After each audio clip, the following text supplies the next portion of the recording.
François Tchikic, bonjour. Alors toi, tu es scénographe. Scénographe, c'est quoi? Parce qu'avant, il y avait un autre mot, on disait décorateur. J'ai un ami Exactement. Donald Cardwell qui faisait ça, Mhm. au théâtre ce soir, tout ça. Donc scénographe, c'est quoi la différence? C'est comme entre instituteur et professeur des écoles, il n'y en a pas? Ah, il y a un Ou il peu. y a une augmentation Ouais, quand même, il y a faut une pas petite déconner. subtilité. Genre, t'as bossé quand même, tu vois. Non, lié juste à l'étymologie grecque. Ouais, Pour skenos, l'espace, ouais. le décorateur, éventuellement, lui, pourrait s'occuper uniquement de décorer des objets sans se soucier de l'espace environnant. Hmm. Le scénographe, lui, en plus de décorer, se soucie de l'espace qui l'environne et équilibre les différents espaces entre eux, de manière à avoir une mise en scène de l'espace. Donc Ah, c'est presque une évolution logique, hein. Tu commences par faire de l'éclairage, de la décoration, puis une fois que tu sais éclairer, décorer, tu peux peut-être prétendre être scénographe de manière à englober l'ensemble des tâches et des métiers qui permettent de gérer les espaces autant sur scène que dans des musées, que dans des expos, que dans des intérieurs. Ça m'est arrivé de faire des oui. scénos aussi pour des archives d'intérieur quand ils acceptaient de se débarrasser de cette partie-là. Donc ouais, c'est juste que le terme est un peu pédant aujourd'hui, voilà, c'est tout. Mais c'est vrai qu'on nous a, jusqu'à il n'y a pas très longtemps, on nous appelait des décorateurs. Ouais. Alors, on est justement, ceci étant posé, on est dans le musée de l'instrument de musique. Alors, je n'ignore pas, tu n'ignores pas, Paul ne l'ignore pas, et les gens de peut-être même Céré ne l'ignorent pas, mais ce n'est pas le sujet de notre discussion. Qu'est-ce que tu fous là? Ah, ben je gère les espaces, justement. Et pourquoi on a besoin de toi? Alors on a besoin de moi Parce que parce que Paul est là, il te paye cher, alors il serait temps de nous expliquer, de justifier mon salaire, voilà, effectivement, et donc je vais pourquoi on profiter. aura moins de buffets à cause de toi finalement. Exactement, exactement. En fait, on a bouffé nous l'ensemble du budget sur la réalisation de cette nouvelle exposition temporaire, donc, Mhm. nommée Supersonique, de manière à pouvoir mêler, entremêler, agrémenter entre eux différents types aujourd'hui d'instruments de musique. Et ça va, je pense que Paul a peut-être dû te l'expliquer déjà, puisqu'on va effectivement d'une facture instrumentale basée sur la récupération, sur les Oui, monstres on a vu, organologiques et ouais, tout ça, voilà. au travers des œuvres de Philippe Destrême. Et d'un autre côté, on a la rigueur des frères Bachet, la Mhm. rigueur des matériaux, la pureté du métal, des lignes. Ouais, c'est très calculé C'est parce que c'est c'est très au ingénierie. poil de prix. C'est de l'ingénierie, c'est Ouais. presque des ingénieurs hein, en termes de matière et d'utilisation. Là où Philippe Destrême, lui à l'inverse, est entièrement dans le bricolage. Mhm. Bricolage sans le côté péjoratif qu'on y Oui, attribue en oui, oui. général. C'est un Parce que bricoleur de génie. Hollande parlait pour gérer l'état de sa boîte à outils, donc. Ah ouais. C'est une sorte de géotrouve-tout un peu pour moi, Philippe Destrême. Et Mhm. nous, en tant que décorateurs, ça nous intéressait là pour le coup d'arriver à mêler deux univers totalement opposés et à la fois les deux sont inouïs. Autant Bachet par leur histoire que Philippe par cette manière de réinterpréter l'histoire de l'organologie, puisque dans l'expo supersonique, on démarre avec des instruments d'inspiration paléolithique pour se Oui, retrouver alors comme ce lithophone, comme on l'a exactement. appelé, qu'on vous voyez ajuster. Alors, quand il y a la photo, vous étiez comme deux tapissiers en Comme deux train tapissiers décorateurs. voilà, en train de me monter le coussin d'un divan, puisque vous vous clouiez, je ne sais pas si c'était du cuir Alors en fait, on ou a un récupéré une tissu peau, en c'est une dessous peau, de. c'est la peau en fait que Philippe utilise sur scène pour D'accord. déployer son lithophone, puisque l'ensemble des instruments, ou en tout cas tout ou partie des instruments qu'on a ici, Philippe s'en est déjà servi dans des spectacles musicaux. Mm. Donc en gros, en général, un peu comme une batterie, c'est sur scène d'installer une batterie, tu as une moquette, Ouais. le lithophone, de la même manière, tu mets une peau dessous, pour Mm. pas que le lithophone soit en contact avec la scène. Et donc lui, en fait, parce qu'on est dans le cliché paléolithique, Mm. il a récupéré une peau de bête, Oui, et oui. donc on a récupéré sa peau de bête, on l'a remise en scène avec les éléments du lithophone, de manière à pouvoir avoir en tout cas l'esprit de l'œuvre que Mm. Philippe avait au moment de sa réalisation. Les végans détestent cet instrument. Et encore quand ils seront qu'on badigeonne de miel, non, je déconne. Euh, donc, justement, il y a des sons différents et c'est renvoyé aussi. La peau joue son rôle, elle n'est pas qu'un côté Non, non, non, elle esthétique. a juste un côté esthétique pour le Ah coup. ouais. Ouais, ouais. La pièce, nous, on a entouré, puisque dans mon équipe, on travaille autant sur la sonorisation des espaces, Mhm. la mise en vidéo et aussi en image des espaces, et la salle des horizons, pardon, celle dont on parlait, où il y a les instruments paléolithiques. en plus d'avoir la présentation des instruments de Philippe, une nouvelle bande-son en quadriphonie a été créée pour le. Oui, c'est de l'art total, si on peut dire. Exactement, c'est une mise en abîme. Cette salle permet aux voyageurs de s'immerger. C'est la première salle. Exactement.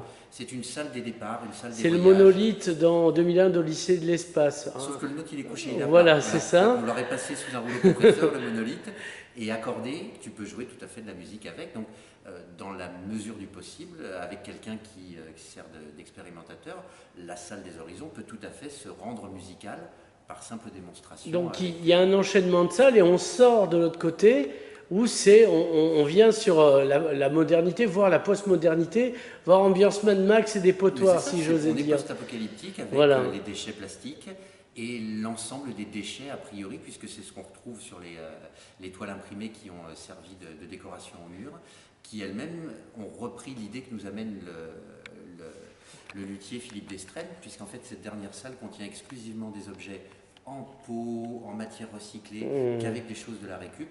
Donc nous, l'idée a été d'accompagner et de prolonger son travail avec effectivement des effets de matière.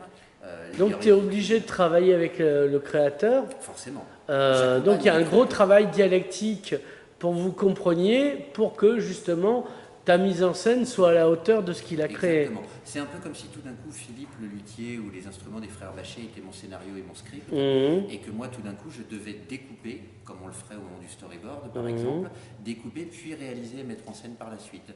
Donc normalement le vrai boulot c'est une collégiale entre notre directeur Paul, les commissaires d'exposition que sont l'association des structures Bachet et Philippe Destrem, et nous scénographes.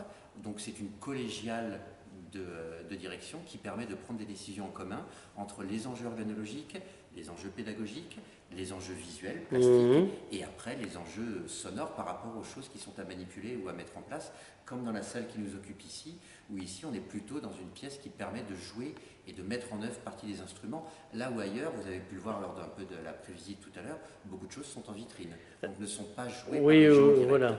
Alors comme disait l'ami Grillet, Thierry qui était là tout à l'heure dans l'Indépendant, il manque que l'olfactif en fait. Sinon, on l'aura presque ici, tu vois, dans la pièce dans laquelle nous nous trouvons. On a fabriqué un atelier en bois brut de récupération. Juste pour l'anecdote, cet atelier derrière est fait avec des planches de bois qui étaient en place déjà dans un magasin de fleurs il y a 80 ans sur la commune de Montauban, dans le Tarn-et-Garonne. D'accord. Donc ce bois a une odeur, il a vécu, et du coup quand on se rapproche de l'atelier, de des instruments dessus, on ne peut pas ignorer que ça ne sentira pas le bois balsa, ou le formica, ou le contreplaqué. Ouais, l'atelier, on sent déjà, il a une petite odeur il sent le vieux bois, le très vieux bois. Les instruments de Philippe ont une odeur naturelle, le bambou, certains plastiques utilisés, certaines matières. Donc, sans aller jusqu'à imaginer, comme on pourrait le faire nous dans certains spectacles, des capteurs, des diffuseurs olfactifs qui renforcent les odeurs. Là, je peux te garantir que naturellement, près de l'atelier, ça sentira le vieux, ça sentira la matière, le bois, les formes, là où effectivement le polyester et le PVC utilisés dans les structures Bachet, c'est des matières inertes. Donc effectivement, là, on n'a pas du tout d'odeur, par contre. C'est le côté moderne des années 50. Oui, c'est ça, c'est du rétrofuturisme. Voilà, parce qu'ils anticipaient le futur, et donc là, c'est des crânes décalotés de Télétubbies, on peut le dire maintenant. C'est un peu ça, exactement, tout à fait. Même si moi j'ai toujours milité pour la mort des Télétubbies, effectivement. Voilà, on leur dira, et si tu es attaqué un jour par des Télétubbies, il ne faudra pas t'étonner. Qu'est-ce que je veux dire? On revient à la salle de sortie, qui est polynésique, si on peut dire. Donc, il y a les casques qui pendent avec la Reine de la Nuit. En multiversion. En multiversion, ouais. Les gens pourraient écouter avec des casques mono-oreilles. Voilà. 16 versions simultanées de La Reine de la Nuit. Et un peu comme on en parlait un peu tout à l'heure en légère présentation, donc tu auras une version téléphone mobile, une version rock, une version par Florence Foster Jenkins, une version totalement molle, une version survitaminée, de manière à montrer aujourd'hui ce que c'est qu'aujourd'hui la manière dont les gens consomment la musique. Ça va avec les matières qu'on évoquait tout à l'heure. On parlait des plastiques que Philippe recycle et récupère pour en faire des instruments. Et bien de la même manière, les images sonores que les gens vont pouvoir avoir au travers des sons de La Reine de la Nuit, c'est une manière de dire aux gens, voyez comment aujourd'hui la musique est redigérée. On va entendre tout d'un coup l'air de la Reine de la Nuit quand on va prendre un métro. Mmh. Le son va être pourri, lointain. Ouais, On ouais. va avoir quelqu'un avec un vieux téléphone Un mobile répondeur. un répondeur avec ce vieux son MIDI un peu qui Ouais, va sonner. ouais. Ça nous permet en tout cas de prolonger pour nous l'aventure de la récupération en Mmh. disant visuellement, nos bâches, les instruments de Philippe Destrem vous montrent ce que c'est qu'une société de consommation qui jette et comment intelligemment on peut récupérer pour en faire autre chose. Mais ça ne s'arrête pas là. Le son est digéré, réingurgité pour Mmh. être Oui, comme redonné une au vache, public. on a plusieurs oreilles, plusieurs estomacs. Exactement. De la même manière, ça nous permet en tout cas de dire avec cette dernière pièce aux gens et de les mettre face aux réalités du monde contemporain aujourd'hui et des problèmes liés aux déchets, et pas uniquement les déchets Mmh. en matière, mais les déchets Oui, oui, sonores, voilà, les parce déchets que... visuels aussi de la même manière. C'est une manière de mettre en abîme les choses sur le déchet et le recyclage. Alors, il y a une vidéo projetée sur un mur que même sans acide, j'en aurais pris un tas, j'aurais vu la même chose. C'est à peu près ça. Alors, parle-nous du papier peint étrange que t'as pas quitté les années 70 C'est une mosaïque. et la projection qu'il y aura dessus, qui va interagir. Mhm. Bah, en fait, la bâche qui est au mur, c'est donc une création graphique Mhm. qui a été imprimée sur une grande bâche d'environ 6 mètres sur 3,50 m de haut à peu près, qui couvre entièrement le mur. Et en fait, cette bâche est composée de tout petits carrés de 5 cm sur 5 cm. Chacun de ces carrés est composé d'une image de déchetterie. Mhm. Et sur chaque image de déchetterie, tu as autant des vieux téléphones mobiles, des bouteilles, des pailles, des plastiques, des caissettes. En gros, moi j'ai été faire un travail de recherche graphique sur tout ce qu'on trouve dans les poubelles, à condition par contre, et c'était là, c'est pour ça que tu fais le rapport effectivement au côté un peu psychédélique, Mhm. parce qu'on a joué quand même la carte ou des couleurs acidulées, de manière à éviter à ce que le déchet soit encore vieux, abîmé, sale. L'idée n'était pas de reprendre en tout cas du déchet pour ce qu'il est, mais de jouer sur les couleurs. D'abord parce que l'ensemble des instruments et des choses que nous avons ici sont dans des couleurs pétardes, un peu flashy et tout ça, et qu'on voulait avoir un lien. C'est la première fois aussi depuis quelques années qu'on amène la couleur pure dans ce musée. Jusqu'à présent, les dernières expositions temporaires nous emmenaient dans des tonalités de brun, des couleurs de terre, des couleurs liées à certaines régions du monde où on À était l'anthropologie plutôt- classique, on va dire. tout à fait. Là, on est d'une manière très urbaine avec la couleur Oui, voilà. de ce que proposent les bâches. On revient à ce côté survitaminé de la couleur et qui nous a permis du coup de proposer cette grande bâche qu'on a sur le mur qui va recevoir effectivement un mapping de vidéos où en fait on redestructure justement cette mosaïque d'images pour laisser apparaître très progressivement tout ou partie des instruments qui sont dans la vitrine juste à côté, ce qui permettra d'abord pour le public d'avoir un appel visuel pendant qu'on écoute d'une manière un peu rigolote au casque les airs de la Reine de la Nuit, mais surtout parce que ça nous permettait pour certains instruments de pouvoir bénéficier de très gros plans. Certains instruments en vitrine, puisque souvent on nous reproche qu'au travers de la vitrine, les gens voient mais ne peuvent pas s'approcher pour voir effectivement le côté récup de l'objet. Là, pour le coup, on a pris les plus petits ou ceux qui valaient le coup, on les a vraiment agrandis de manière à ce qu'on puisse avoir une boucle répétitive qui nous redonne à voir en très gros plan les instruments. Pour tous, par exemple, on a un ukulélé boîte de conserve, c'était quand même intéressant, il est chouette, il est super bien éclairé dans la vitrine, mais c'est trop bien éclairé, ça méritait qu'il soit mis avec ses couleurs acidulées autour. Il est presque plus dans son environnement quand il est projeté sur la bâche que super bien mis en valeur dans une vitrine, parce que tout d'un coup c'est quand même étonnant d'aller sublimement lécher avec des lumières parfaites un truc qui est quand même fait avec ce qui a été récupéré dans les poubelles. Donc c'était ces paradoxes-là qui nous intéressaient dans cette salle, de trouver des contrastes justement, et la vidéo va venir appuyer ou remettre en scène en tout cas l'objet dans son contexte, puisque Philippe Destrem, le luthier, a fabriqué ce ukulélé boîte de conserve en allant fouiller dans les poubelles. Et bah, du coup, on projette son ukulélé boîte de conserve sur des images de poubelles. Comme ça, effectivement, la boucle est bouclée, sans parler de mise en abîme, parce qu'évidemment, effectivement, le spectateur qui aura très vite compris la mécanique de renvoi entre les sons, les images, la vidéoprojection, chacun après se racontera sa propre aventure là-dedans, mais il nous paraissait important en tout cas de ne pas rajouter de la poussière sur les déchets, de travailler plutôt dans un côté très vitalisé. Ça aurait été cliché en fait. Ouais, bah, un peu comme souvent les musées où les gens s'attendent à avoir des choses poussiéreuses et un peu ringardes. Oui, oui, voilà. Là, on est tout, sauf dans un musée ringard, on est dans un musée qui est une sorte de véritable écrin, où chaque vitrine est une véritable boîte à bijoux fabuleuse, mais on est toujours dans les mêmes teintes, on est dans des belles couleurs mordorées, des couleurs de peau, de terre. Là, grâce à cette exposition-là, on approche, parce qu'on a pu le faire aussi, il y a une sorte de fil rouge, le fil conducteur que les gens pourraient découvrir dans le musée. Oui, parce que chaque expo est une prolongation, disait Paul Massé. Exactement.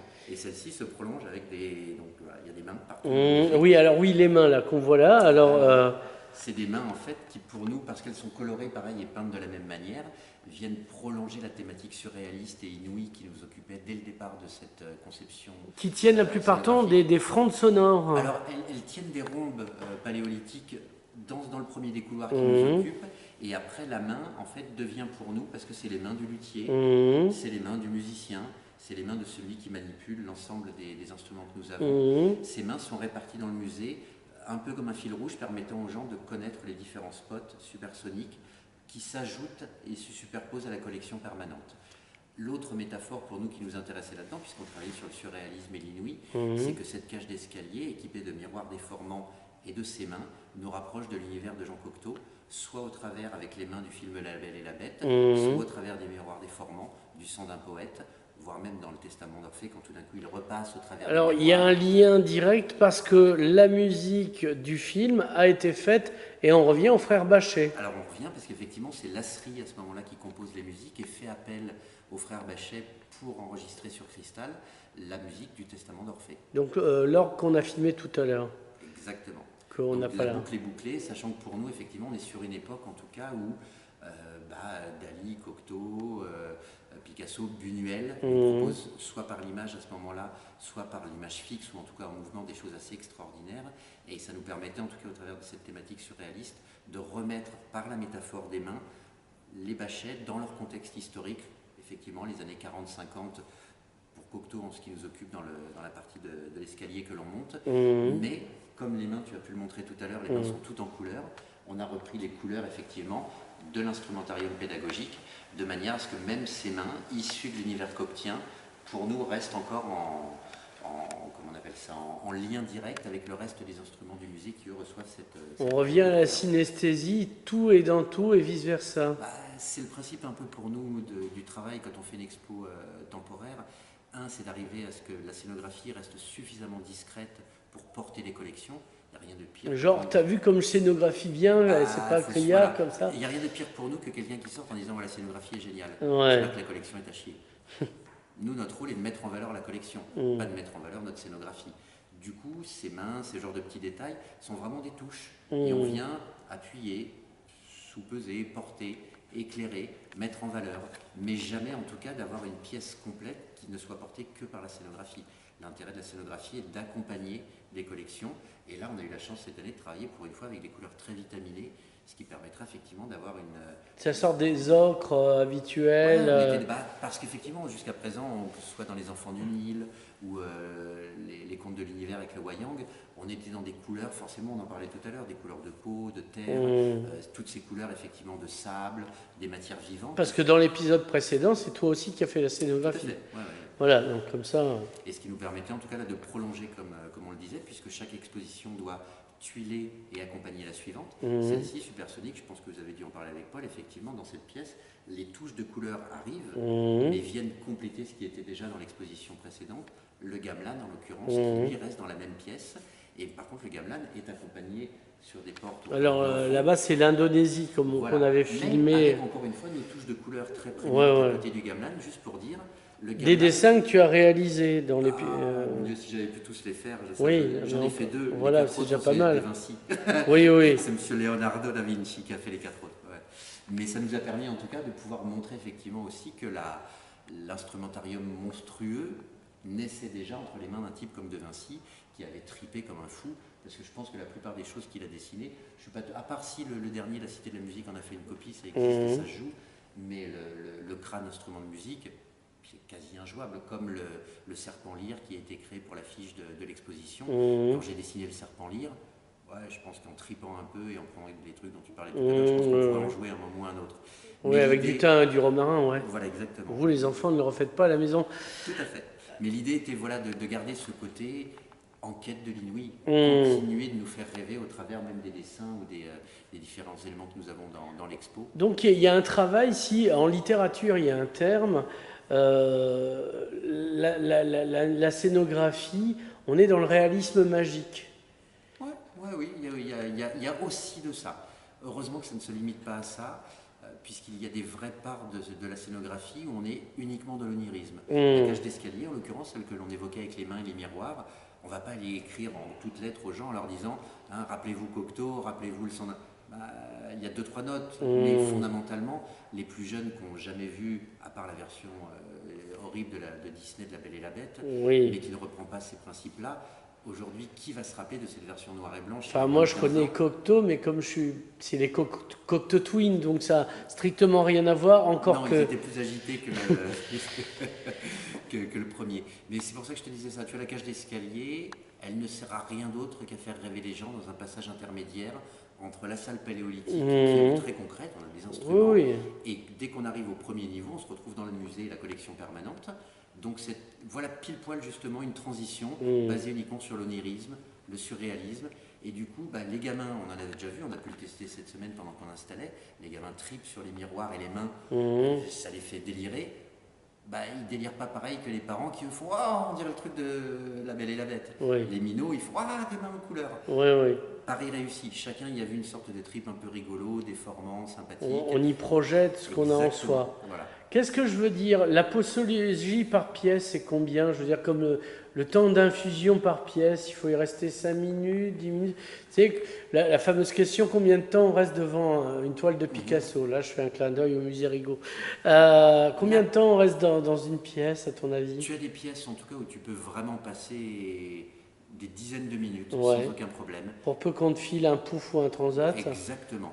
On pense à la salle d'exposition temporaire, la toute dernière du musée, celle dont on parlait tout à l'heure. Celui qui a envie de se faire l'ensemble des 16 versions de La Reine de la Nuit et du morceau surprise qui sera à découvrir une fois que l'expo sera ouverte, bah, tu peux rester au moins 32 minutes minimum, si tu veux, plus la projection, plus la vitrine. Juste avant ça, on a une machine étrange que les gens découvriront qui permet de faire de la musique et des images en même temps. Tu peux y rester 30 secondes, faire poète-poète en faisant ouais, ou tu peux y rester une demi-heure en faisant un vrai morceau de musique pour voir ce qui se produit à l'écran et nous jouer un air de piano. Et tu as d'autres pièces comme la cage d'escalier, elle n'est pas du tout faite pour qu'on s'y arrête. Elle est faite pour accompagner l'œil du visiteur sur la montée. Oui, d'ailleurs, vous feriez bien de vous manier le tronc parce qu'il y a des gens derrière, on n'a pas que ça à foutre. Exactement. Sachant qu'effectivement, comme à ce moment-là, les miroirs feraient bien de réfléchir avant d'envoyer les images, voilà. Pour ne pas s'y arrêter et continuer le périple. Donc en gros, les pièces ont été équilibrées de manière à proposer des choses différentes aux gens. La première des pièces, on y reste. Il faut prendre le temps de la découvrir. Mais après, chacune des pièces se dégustera en fonction de l'envie des uns et des autres. On a des choses totalement passives et on a certaines activités qui viennent en complément des collections d'instruments. Ce matin, Paul nous a montré un truc dans la salle des instruments catalans. Tu as pu ça, j'allais dire ça fait poète, non, ça fait un peu plus que poète. Tu connais les jeux qui au sol avec les tapis de couleurs? Oui, j'ai vu ça, mais bon... c'est le même principe, voilà. Sauf que là, au lieu de le faire pour rien, on a repris les instruments de la coble. Et en gros, les gens pourront surimpressionner le son d'un des instruments de la coble par-dessus le mix global, de manière à ce que quand j'appuie sur une dalle, tiens, j'entends tel instrument, la contrebasse, et ainsi de suite, et ainsi de suite. Donc ça, par exemple, c'est une activité, tu peux le faire 5 fois et te barrer au bout d'une minute, comme y passer 10 minutes, en essayant, d'une manière très pédagogique, de faire entendre aux uns et aux autres de quel instrument il s'agit. Donc, l'avantage que l'on a, nous, dans ce type d'activité ou d'installation scénographique, c'est qu'on peut tout à fait dire aux gens, passez d'une manière plastique et visuelle, ou arrêtez-vous d'une manière pédagogique si vous avez vraiment envie de découvrir le son, la musique, les images. Donc c'est vraiment à plusieurs niveaux de lecture. Il n'y a pas une pièce où on pourrait déterminer un temps. Il y en a vraiment où tu peux y rester des dizaines de minutes. Oui, puisque c'est un lieu de méditation. Alors il faudrait une Malvoisie d'Henri l'Héritier en plus. Et ça, servir frais, merci. Et ça serait parfait. Alors on peut dire aussi aux gens, parce que moi je m'adresse aux foules, François, est-ce qu'on peut faire des selfies? Bien sûr, il est même recommandé d'en faire, mais en ne tombant pas en arrière dans la cage d'escalier, parce que c'est cela, les selfies de la cage d'escalier seront mortels, ça je vous le garantis d'avance. Voilà, on appelle ça le coup du lapin d'Alice au Pays des Merveilles. Exactement, aidé par Cocteau pour le coup. Voilà. Mais oui, effectivement, je pense qu'en tout cas, il y a pour les gens qui aiment la photo avec des écrans glacés, brillants et tout ça, suffisamment de couleurs cette année pour que ça marche vachement bien sur les écrans Retina, puisque c'est ça qui plaît aux gens aujourd'hui. Ouais, et qui nous pourrit la cornée, mais ça n'a rien à voir. Là, nous, on va les aider à se pourrir la cornée avec nos couleurs flashouilles un peu partout. Donc, en tout cas, les gens pourront à loisir là-dessus s'amuser avec ça. Parce qu'effectivement, même la salle dont on parlait tout à l'heure, la salle d'exposition temporaire, la dernière sur les plastiques, Ça vaut le coup de se faire un selfie quand même devant une fresque de déchets géante, ça n'arrivera pas Ouais, beaucoup dans voilà. sa vie. Voilà, il y a des choses amusantes comme ça sur lesquelles on a pu le voir. On a eu la chance d'avoir cette semaine pendant qu'on bossait des enfants qui ont traversé le musée et on l'a vu, on n'a pas eu le temps de discuter avec eux, mais on l'a vu dans leur bille tout d'un coup. Bon, ça c'est Paris gagné chez eux, ok, les yeux ils ont fait pchip pchip, Voilà. comme on imaginait que ça allait le faire. Finalement, c'est devenu Disneyland, ce musée. Ouais. Enfin, Il a Paul pas fait s'habillera pas en Mickey, parce qu'il ne faut pas déconner, Non, mais... il a fait d'autres belles choses, Disney sans forcément tomber là-dedans. Mais en tout cas, oui, là où je te rejoins, c'est qu'on a, nous, sans tomber dans le cliché disneyen, mais c'est la première exposition où Paul nous a laissé apporter un complément d'activité. Notre rôle de scénographe, cette année, n'a pas uniquement été consacré uniquement à la mise en valeur des œuvres, mais à apporter des compléments d'activité, comme cet orgue fabuleux que les gens pourront découvrir, ou la salle dont on parlait tout à l'heure, ou la cage d'escalier. Ce sont ce que moi j'appelle des salles d'activité, où les gens peuvent y passer, faire poète-poète dans la salle catalane et repartir, comme consacrer 20 minutes à l'activité salle catalane pour découvrir les différents instruments de la coble. Donc c'est la première année aussi où on a introduit progressivement dans la scénographie, pour compléter les collections, des activités qui seront retirées après l'exposition temporaire, mais qui pourront resservir dans d'autres conditions pour éventuellement être redistillées, soit en animation pédagogique, soit pour d'autres expos par la suite. Mais c'est la première fois qu'on intègre un peu ça dans la collection, qu'en plus de porter les instruments, on a proposé une part d'activité de manière à dire aux gens, cette fois-ci, le parcours est complet et global dans l'ensemble du musée. La collection permanente, puis l'exposition temporaire qui vient par-dessus, avec quelques activités qui vont venir ponctuer, et ça nous permet, nous, en tout cas, de pouvoir faire un très grand écart, parce qu'honnêtement, encore une fois, la salle catalane avec la coble, le gamin de 5 ans, il va triper dessus, le père musicien qui, lui, va vouloir s'amuser pour voir si on est juste dans le mix, dans les instruments, et on l'est, pourra s'amuser à faire l'activité jusqu'au bout et réaliser qu'effectivement, la décomposition et le mix de la coble est juste. Donc il y a plusieurs niveaux de lecture. Exactement. François, merci. Donc on se retrouve samedi. Oui. Petite chose, parce que du coup, comme tu veux une voiture je sais pas. 24 elle peut servir, non, c'est pas ça. Dieu a donné une Mercedes à Yon Bez, mais on va s'arrêter. Non, c'était juste pour en même temps en profiter, si tu gardes ce petit bout-là, pour remercier Mathieu avec qui je travaille. Oui. C'est le blond échevelé qui est. Et le grand blond maigre. Ouais. C'est facile à reconnaître. Il y en a un qui a Mathieu 2T et un Mathieu 1T. D'accord. Et c'est mes deux compères d'activités au sein de Monumental, parce qu'ils m'ont aidé à concevoir l'ensemble des activités de la scénographie sur ce projet-là. Bien, François, on te remercie. Donc, on se retrouve samedi 1er juillet à 11h30 au musée pour l'inauguration. Et mardi 4 en direct du musée de l'instrument de musique de Barcelone, où on récupérera la guitare gonflable Bachet. Et on fera l'interview encore de Paul Massé et du directeur du musée, en français et en catalan. Super. Merci, au revoir. Merci beaucoup. Au revoir.